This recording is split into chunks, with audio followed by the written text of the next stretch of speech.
Instituto de Educación Media Superior del Distrito Federal, Macroacademia de Filosofía, presenta Primer Congreso, Innovaciones en la Didáctica de la Filosofía, del 15 al 19 de julio del 2013.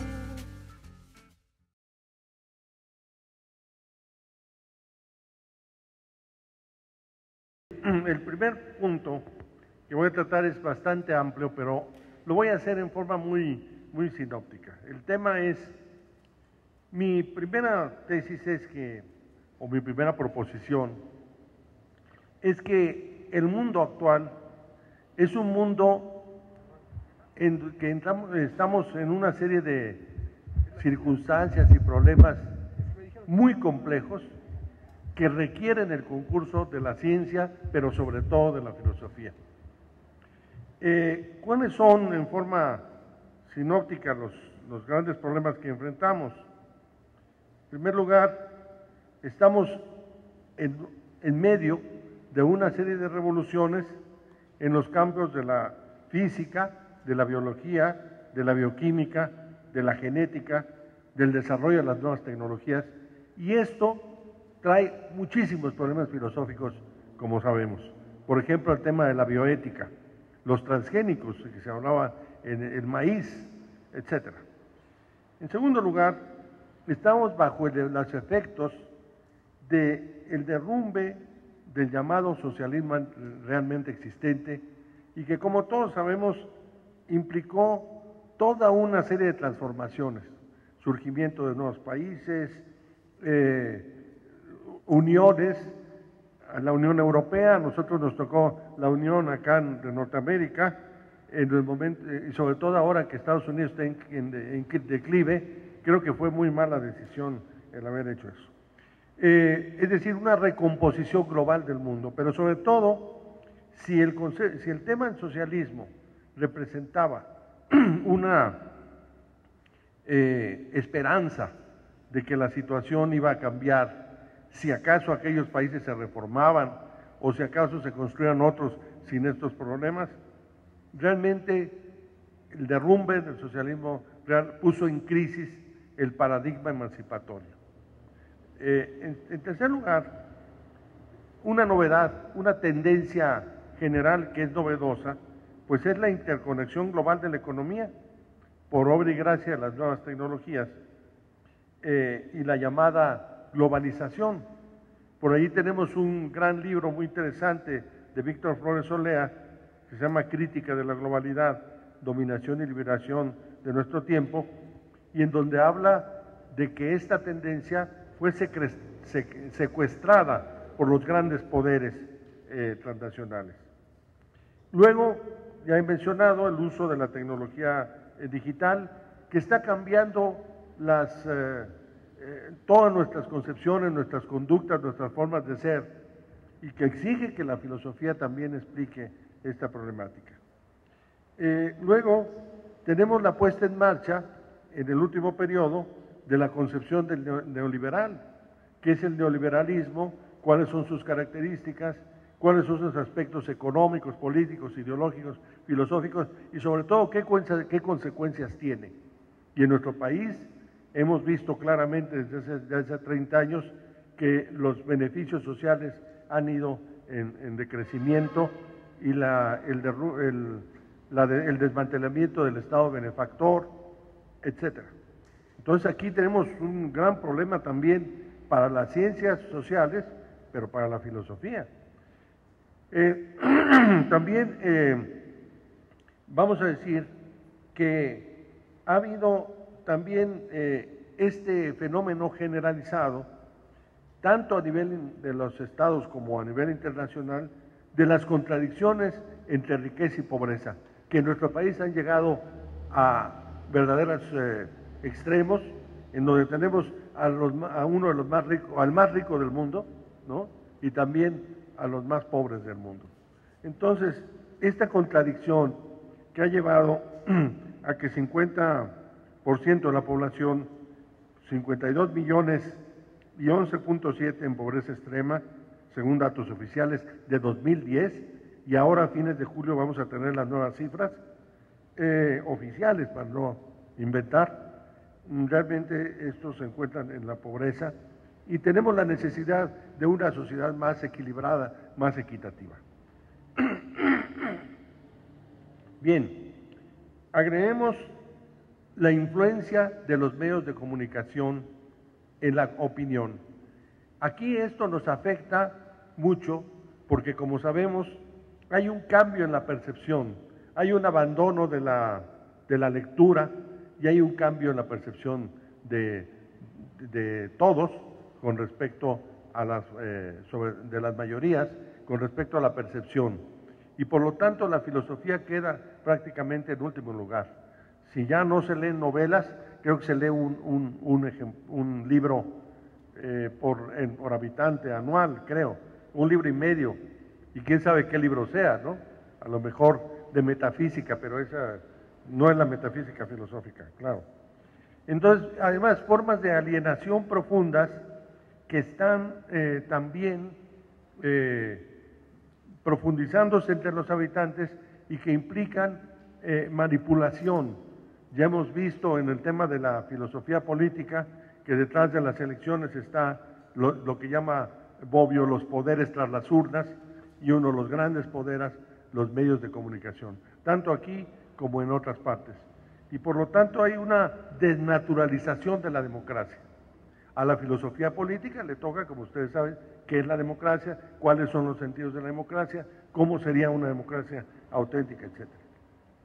También tenemos nosotros un problema especial, que es que nuestra sociedad es multicultural y por lo tanto hay una desconexión entre los diferentes sectores que le integran. No hay un lenguaje común. La filosofía debería proponer un lenguaje común para entendernos mejor, sobre todo el mundo indígena, que está separado y que no es comprendido por la población, pero sí es oprimido en muchos sentidos. Es necesario una propuesta de una sociedad justa. Tenemos esto que tenemos, pero la filosofía siempre ha dicho qué es lo que podríamos tener como sociedad justa. Y ahí está Luis Villoro proponiéndonos tres grandes rubros, no son los únicos. El analizar el tema de la justicia, pero desde la injusticia, o sea, ¿qué sería la injusticia? El analizar el tema de la democracia, porque esta democracia ya tiene tiene muchos agujeros y se hunde cada vez más, y el tema del multiculturalismo. Bueno, existen muchísimos problemas de tipo ético, de tipo de derechos humanos, es decir, tenemos una cantidad enorme de problemas, pero quiero agregar dos puntos importantes. En este momento nuestra sociedad también sufre de problemas como la incertidumbre en un cierto momento. Ahora, hace poco, Corea del Norte estuvo amenazando a Estados Unidos de que iba a enviarle bombas nucleares, la lucha entre los judíos y Irán, que pone en vilo a todo el mundo, porque no sabemos si va a haber un problema de ese tipo. Y otro punto más que diría yo que sería el debilitamiento de la razón y sobre todo la desconfianza en la ciencia. Bueno, hoy leí en el periódico una encuesta que hizo el CONACYT a los mexicanos, y la mayoría de los mexicanos no confía en la ciencia, mucho menos en la filosofía. Confía en la magia, confía en las limpias, confía en que no sabemos qué suerte nos toca, pero es impresionante el grado de ausencia de confianza en el conocimiento científico y en la reflexión filosófica. Y por lo tanto, aquí tenemos una enorme tarea. Es por eso, esa es una de las razones por las cuales yo estoy de acuerdo con Luis María cuando dice la filosofía no debe ser para unas élites, sino debe ser para todos. Y una de las grandes tendencias, como ustedes saben, de la actualidad es la filosofía, la práctica de la filosofía, ¿no? Tanto a nivel de escolarizado como la práctica de la filosofía a nivel general. Necesitamos tal vez nosotros profundizar más en estas tendencias de filosofía para niños, por ejemplo, para que los niños desde el inicio tengan ya ciertos elementos y ciertos criterios para la educación, y la filosofía para todos los sectores. Esta labor se puede hacer y lo podemos hacer en general. Bien, podría seguir hablando de muchísimos temas al respecto, pero ustedes tienen claro que tenemos un mundo complejísimo, un mundo que hay que analizar y reflexionar, e imagínense a un adolescente, que es el estudiante que nosotros tenemos en las preparatorias, que tiene su crisis de adolescencia y tiene además esta crisis del ambiente y esta crisis internacional encima de él, y nosotros como desde la filosofía tenemos que ayudarlos a reflexionar y a tener conciencia de este mundo. Por eso celebro mucho que haya muchas clases de filosofía, pero creo que tenemos que afinar nuestras armas, nuestro lápiz, ¿no? Nuestro lápiz, para que no hablemos de terrorismo, sino nuestro lápiz y nuestras reflexiones, tomando en cuenta sobre todo el adolescente. ¿Qué es lo que tenemos como el adolescente? ¿Qué necesita para comprender y para comprenderse en este mundo? Y tal vez bajar la violencia, si hay impera más la racionalidad, y tal vez implicar un diálogo con otros sectores y con sus propios compañeros, etc. Bien, entonces, la filosofía entonces ha tomado a su cargo todos estos problemas. Esa es la segunda gran tesis que yo quiero hablarles aquí. Es que curiosamente la filosofía tiene dentro de sus disciplinas toda una serie de funciones con las cuales puede contender con estos problemas. Y sin embargo, hay una ofensiva bastante fuerte en contra de la filosofía y las humanidades en la actualidad. Nosotros lo hemos visto claramente en el 2008, cuando el gobierno de Felipe Calderón de un plumazo borró las materias filosóficas. Simplemente dijo, en la reforma integral de la educación media superior no necesitamos la lógica, no necesitamos la estética, no necesitamos la filosofía, ni necesitamos ninguna de las disciplinas filosóficas, ni la ética. ¿Por qué razones? Nunca las dijo. ¿Cuáles fueron las razones por las cuales quitó la filosofía? Jamás las dijo. Pero el punto, no solo, nosotros cuando iniciamos la lucha pensamos que era pues una especie de broma macabra del gobierno de la derecha, que no le gustaba la filosofía y que las quitó, pero poco a poco nos fuimos dando cuenta que este fenómeno no era local, aunque en cada parte tiene sus peculiaridades, no, es un fenómeno mundial, internacional vamos llamándole.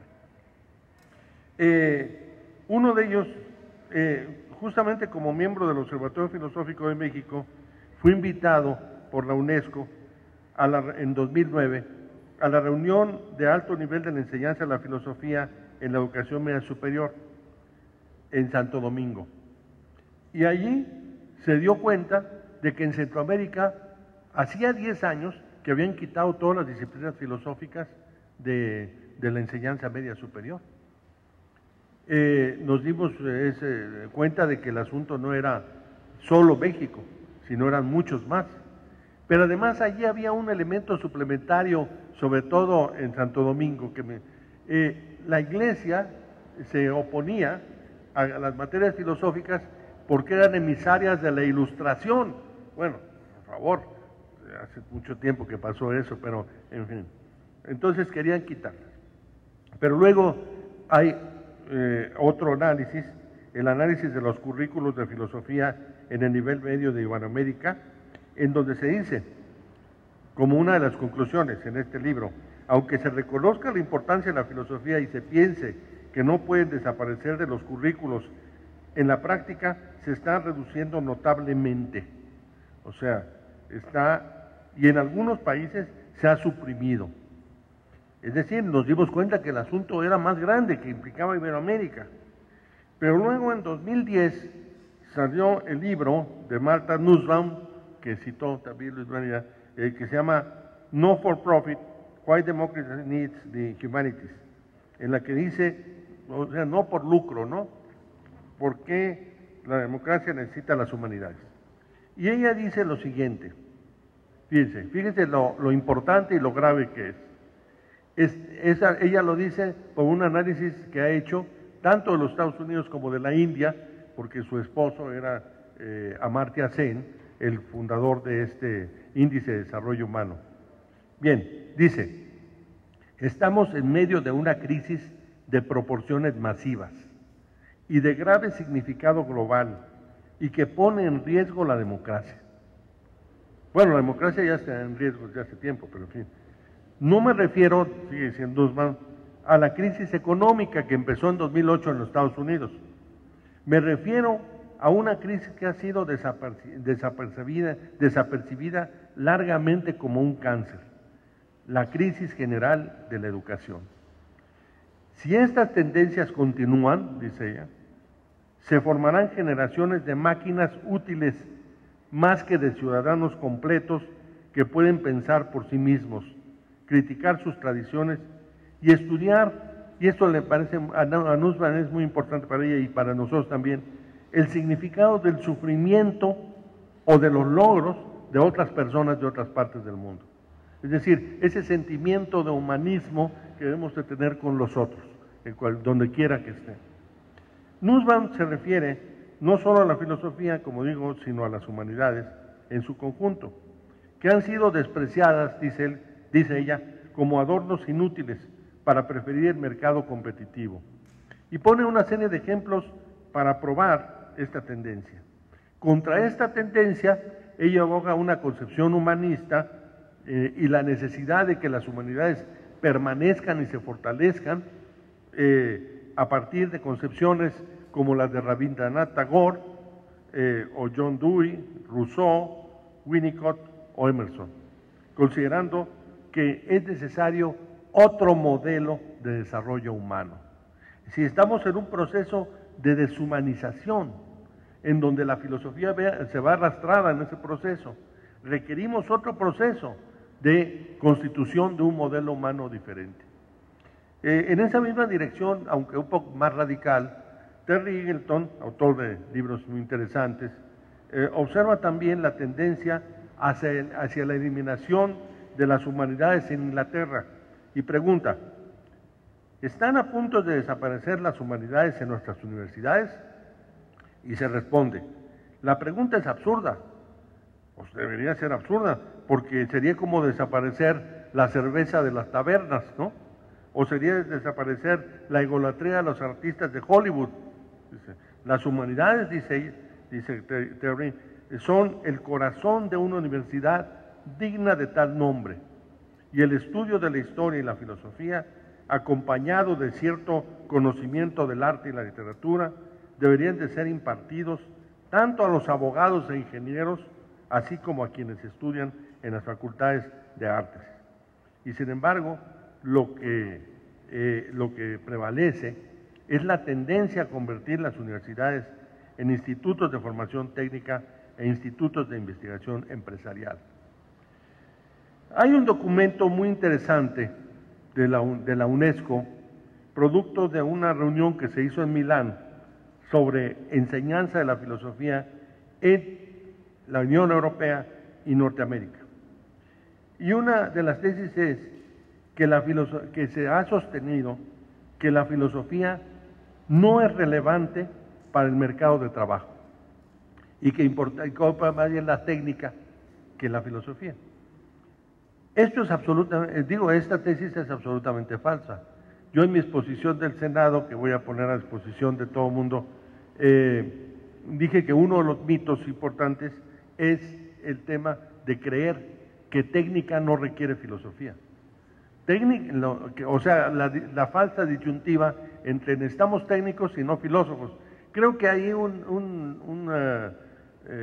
director de un talk show en Estados Unidos y que se difunde por acá, hizo esa pregunta. ¿Técnicos? ¿Qué necesitamos en México o en América Latina? ¿Técnicos o filósofos? Eso no es correcto, es un dilema falso. Necesitamos técnicos que tengan una formación filosófica, porque el técnico no solo debe saber lo que es necesario saber, cómo hacer las cosas, sino también cómo se utilizan, para qué sirven, en qué sentido, todo esto que es la ética, y necesita también conocer ciencia, la filosofía de la ciencia y de la técnica. Lo mismo en esa dirección de ir eliminando la filosofía, tenemos justamente lo que nos ha dicho Luis María, en donde acerca de lo que está pasando en España, que es justamente en la eliminación del 66% de las materias filosóficas. Pero él agrega otros elementos, ¿no? Otros datos, que es el elemento de tratar de mantener la idea de España unida con la historia de España, ¿no? Cuando ya está, todo el mundo ya está fragmentado y dicen yo no quiero saber nada de España y menos de los reyes, ¿no? Y por otro lado, el aspecto religioso. La filosofía no les gusta, lo que quieren es clases de religión. Entonces, es un atraso, es un atraso. Yo creo que está bien que estudien historia de España, ¿verdad? Pero pues también las autonomías van a decir, lo que quiero es historia de Cataluña, historia de los gallegos, ¿no? De Galicia, en fin. Bien, en este momento están en ese proceso y afortunadamente, como Luis María dijo, se han reunido todos la red española de filosofía para luchar en contra de esto. Para luchar en contra de una tendencia fuertísima, no solo a nivel nacional, sino a nivel global. Entonces, bueno, nosotros como el Observatorio Filosófico de México estamos relacionados justamente con Luis María y con el presidente de la REF, que es Antonio Campillo, quienes ellos nos dirigieron dos importantes mensajes para la presentación en el Senado y que ojalá se puedan presentar aquí. Estos mensajes son interesantes e importantes, aunque nosotros ya los difundimos en las redes. ¿A qué conclusión llegamos? ¿Qué conclusiones podríamos sacar? Primera, existe una ofensiva en contra de la enseñanza, la investigación y difusión de la filosofía y las humanidades como una tendencia global que ha sido causada por las características que ha tomado el desarrollo del sistema capitalista en los últimos años. Yo creo que aquí hay una malcomprensión de la filosofía, porque la filosofía no tiene que ser necesariamente algo negativo, sino la filosofía puede, bien enseñada, propiciar las capacidades de los individuos. En segundo lugar, quienes son los que han impulsado esta tendencia son la Organización para la Cooperación y Desarrollo Económico, OCDE, y el Banco Mundial, creando todo un sistema de educación vinculada a este propósito. Yo creo que esto a través de congresos y a través de un mecanismo que es el llamado método de competencias. Ahora, hay varios sentidos del concepto de competencias. Esta es otra pregunta que tenía aquí guardada y que de una vez te hago. ¿Qué piensas al respecto? Hay una concepción restringida del método de competencias, que es justamente la que propone la OCDE. Y hay otra, competencias como capacidad para responder a las exigencias individuales o sociales, para realizar una actividad o tarea. Cada competencia reposa sobre una combinación de habilidades prácticas y cognitivas interrelacionadas, conocimientos, incluyendo el conocimiento tácito, motivación, valores, actitudes, emociones y otros elementos sociales y de comportamiento que pueden ser movilizados para actuar de manera eficaz. Pero hay otra idea de competencias más amplia, que es la que propone la UNESCO. La UNESCO define las competencias como el desarrollo de las capacidades complejas que permiten a los estudiantes pensar y actuar en diversos ámbitos. Consiste en la adquisición de conocimientos a través de la acción, resultado de una cultura de base sólida que puede ponerse en práctica y utilizarse para explicar qué es lo que está sucediendo. Es una cosa muy diferente, es lo que se aplicó aquí o pretende aplicar aquí en la RIEMS, en la reforma integral, y otra cosa es una concepción amplia de las competencias. De todos modos quedan muchos problemas pendientes, que eso los dejamos para después, porque el mismo concepto de competencias es discutible y hasta qué punto en lugar de competencias la filosofía está más vinculada al desarrollo de las capacidades de los individuos, que luego se traducen en competencias o facultades y luego en la utilización práctica. Pero en fin, esto es otro punto. Ahora, ¿cuáles son las causas por las que se ha pretendido reducir o eliminar la filosofía? Bueno, ya de alguna manera hemos dicho que, en primer lugar, hay una tendencia del sistema en donde va a acentuar el tema del desarrollo tecnológico y que implica la eliminación de los aspectos. Hay también una prioridad del tema de tipo mercantil. Y hay algunas otras cosas que no se dicen, pero que también están, y que son, por ejemplo, eliminar o silenciar el aspecto crítico de la filosofía. La filosofía, desde que Sócrates o de antes, o si quieren de Confucio, o si quieren de donde sea, ha sido crítica. Y esa crítica a la situación, a la estructura de poder. Aquí hay un problema que, bueno, habrá que analizar. Hay ciertas filosofías que no son críticas, sino legitimadoras del sistema. Habría que ver hasta qué punto esas son filosofías o no. Ese es un tema a trabajar. Pero lo que sí pasa es que la mayoría de las filosofías son críticas y por lo tanto se pretende silenciar esta crítica. También se pretende desarrollar y profundizar el tema de la alienación pública, o lo que llama Karel Kozik en ese libro extraordinario, Dialéctica de lo Concreto, dice él, desarrollar y profundizar lo que es el proceso de pseudoconcreción. ¿Qué es pseudoconcreción para Kozik? Dice, es el mundo de los fenómenos externos que desarrollan en la superficie de los procesos realmente esenciales, lo superficial. Bueno, nosotros tenemos una clara conciencia de que en los medios de comunicación lo que importa es lo completamente superficial y lo que no nos importa para nada. Así ocurra aquí o que ocurra en otras partes. El mundo, dice él, del traficar y manipular, es decir, de la praxis fetichizada de los hombres, que no coincide con la praxis crítica de la humanidad y revolucionaria de la humanidad. Claro, lo que importa solo es esta fetichización de la mercancía, de que hablaba Marx en el primer tomo del Capital. El mundo de las representaciones comunes, o sea, las ideologías, que son una proyección de los fenómenos externos en la conciencia de los hombres, producto de esa misma práctica fetichizada y forma ideológica de su movimiento. El pensar que las cosas son naturales, el pensar que las cosas así son, así han sido y así serán. El mundo de los objetos fijados, que da la impresión de ser condiciones naturales y no son inmediatamente reconocidos como resultado de la actividad social de los hombres. Efectivamente, nosotros tenemos la tendencia a virnos por la apariencia, ¿no? Aparentemente esto no se mueve, pero luego llegó un señor que descubrió que esto sí se movía y dijeron, bueno, pero ¿cómo puede ser esto? Y la verdad es que el Señor es el que tenía razón y no nosotros con nuestra conciencia común. Bien, en Kozik hay dos formas de evitar, de salir, de romper con esta forma de la pseudoconcreción y de descubrir el fundamento de las cosas. Uno es la ciencia y otro es la filosofía.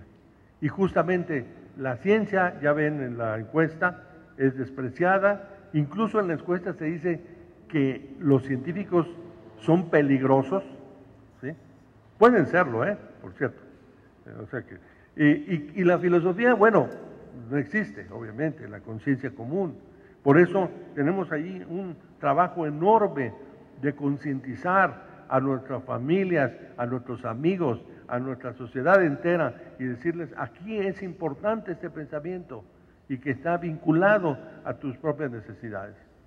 Bien, como ustedes saben entonces, a partir de que el gobierno eliminó las materias filosóficas en 2008, se creó casi espontáneamente el Observatorio Filosófico de México como producto de milagro, porque siempre hemos estado peleando por razones filosóficas y etcétera. La unión de las principales asociaciones filosóficas del país y profesores e investigadores de la universidad. Por cierto, hay una separación incorrecta completamente entre los profesores de la universidad con respecto a los profesores de la educación media superior. Ese es una gran vacío que tenemos que llenar. La Observatorio Filosófico de México inició su movimiento a través de la emisión de documentos, difusión de ellos en nuestros colegas, organizando reuniones nacionales, denunciando las tergiversaciones que se estaban llevando a cabo, por ejemplo, cambiar de nombre y por lo tanto cambiar de contenidos, por ejemplo, hablar de mixturas, eso de curso de, no sé cómo se llama, concepción de la ciudadanía o no sé qué, del Colegio de Bachilleres, era una mixtura o es una mixtura, y publicando desplegados con mucho esfuerzo, publicamos, pero con muchísima sustancia, con muchísimo apoyo de una comunidad filosófica que estuvo de acuerdo con nosotros, y algo que me sorprendió, que a nuestra página de web llegaba muchísima gente que estaba entusiasmada por defender la filosofía. Yo creía que íbamos a ser nada más 2 o 3, pero no, hay en México una corriente de opinión que le interesa la filosofía. La comunidad científica todas nos apoyó, la comunidad cultural, asociaciones, universidades, la Asociación de Escuelas de Filosofía del país, el IEMS también publicó un documento apoyando, no podía dejar de ser, no podía ser menos. Importantes figuras de los organismos mundiales como la Federación Internacional de Sociedades de Filosofía, y logramos entonces, en una primera instancia, revertir la medida, revertirla, aunque tuvimos que aceptar una negociación ahí de transición. Ellos dijeron, vamos a modificar, bien, pero vamos a poner filosofía y ciencias sociales juntas. Bueno, pues póngalas. Pero vamos a poner también nosotros una serie de, una nota en la cual se diga, una cosa son el área humanística, otra cosa las ciencias sociales, no hay que confundirlas, debe haber cierta autonomía, etc. Bien, pero quedó eso.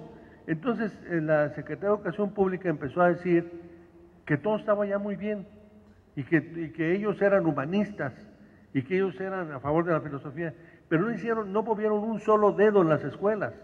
Ya habían provocado un cambio en todas las universidades, que por cierto todavía se mantiene, y no habían dado ningún paso, pero sí querían que nosotros apareciéramos en la foto, y entonces nos llamaron a un primer coloquio internacional, no sé cómo le pusieron, de defensa de la filosofía o lo que sea, y nosotros nos negamos a ir. En ese sentido, el rector de la UAM, hoy el secretario general de la Núñez, nos juntó con el subsecretario en la rectoría de la UAM Iztapalapa, de la UAM en general, y nos dijo, bueno, por favor, colaboren, ya. No, decimos, no vamos a colaborar, por dos razones. Primero, nuestra propuesta es que el área de humanidades sea un área independiente de las otras. ¿Dónde está? No. Segundo, ¿cuáles son los pasos concretos que se han dado para llevar a cabo la reforma? Ninguno. Pues entonces no vamos a ir nosotros a un encuentro que van a organizar, muy bonito por cierto, con todas las de la ley, allí era el Museo de Arte Moderno. No, hombre, estaba precioso. Entonces hicieron otro y también nos invitaron, dijimos que no. Entonces finalmente creo que fue correcto que dijéramos que no, porque finalmente al final del sexenio sacaron ya la reforma completa. Es decir, las 5 áreas de conocimiento, ¿no?, que eran matemáticas, ciencia natural, ciencia social, filosofía y comunicación. Y sacaron la literatura y la comunicación como nosotros propusimos y la pusieron en el área de humanidades. O sea, ya había carta de ciudadanía, pero no es todo, porque la anterior reforma la habían sometido a todas las autoridades educativas del país y habían dicho unánimemente, sí, está muy bien, pero quedó como letra muerta. Entonces ahora, con el cambio del régimen, volvimos nosotros a insistir de que se debería aplicar la reforma y nos dijeron, sí, vamos a empezar a aplicarlo.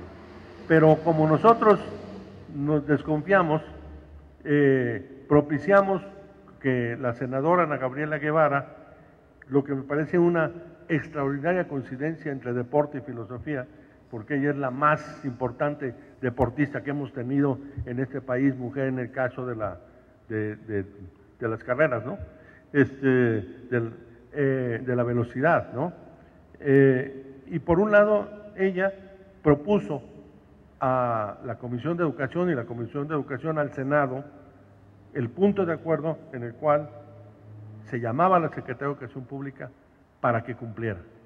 Y tenemos ahora ya datos fehacientes de que ha empezado a cumplir en el área tecnológica y que pronto tendremos modificaciones también en el Colegio de Bachilleres, ya se han anunciado, y otras modificaciones. O sea, entonces nuestra lucha ha triunfado, pero no ha triunfado del todo, porque faltan muchas cosas por hacer para que realmente las materias funcionen.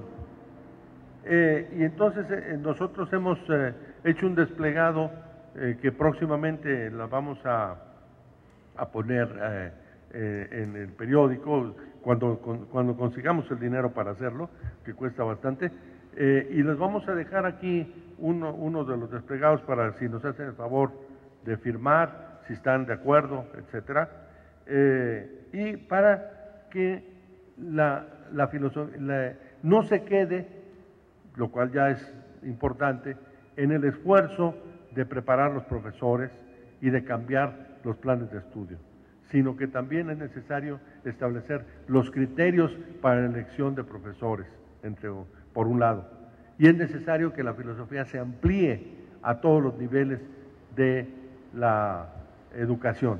Esta es una utopía, pero de todos modos vale tener utopías si es que las entendemos correctamente.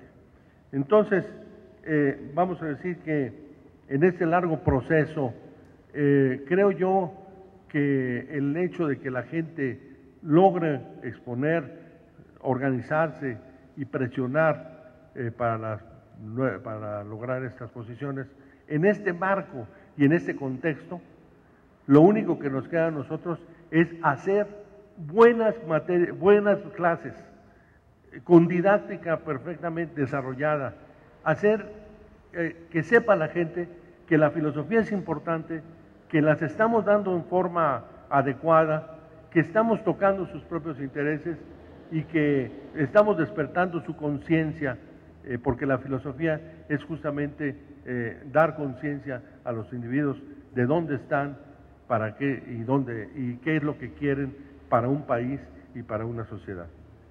Entonces, tenemos mucho por delante que hacer. Gracias.